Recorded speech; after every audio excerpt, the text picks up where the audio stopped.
தீர்மானத்தை நிறைவேற்றிட்டு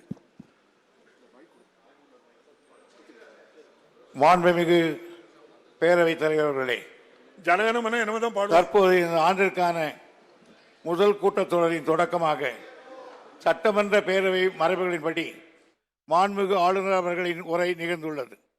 மாண்புமிகு ஆளுநர் அவர்கள் தனது உரையினை வாசித்த பின்னர் பேரவைத் தலைவராகிய தாங்களும் அரசு தயாரித்த உரையின் தமிழாக்கத்தினை அவையில் வாசித்தீர்கள்.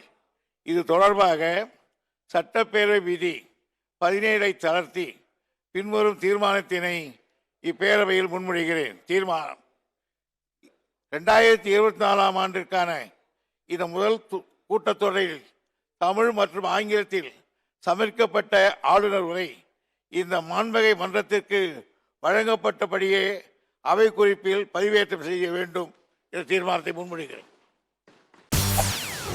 செய்திகளை உடனுக்குடன் தெரிந்து கொள்ள உடனே சப்ஸ்கிரைப் பண்ணுங்க.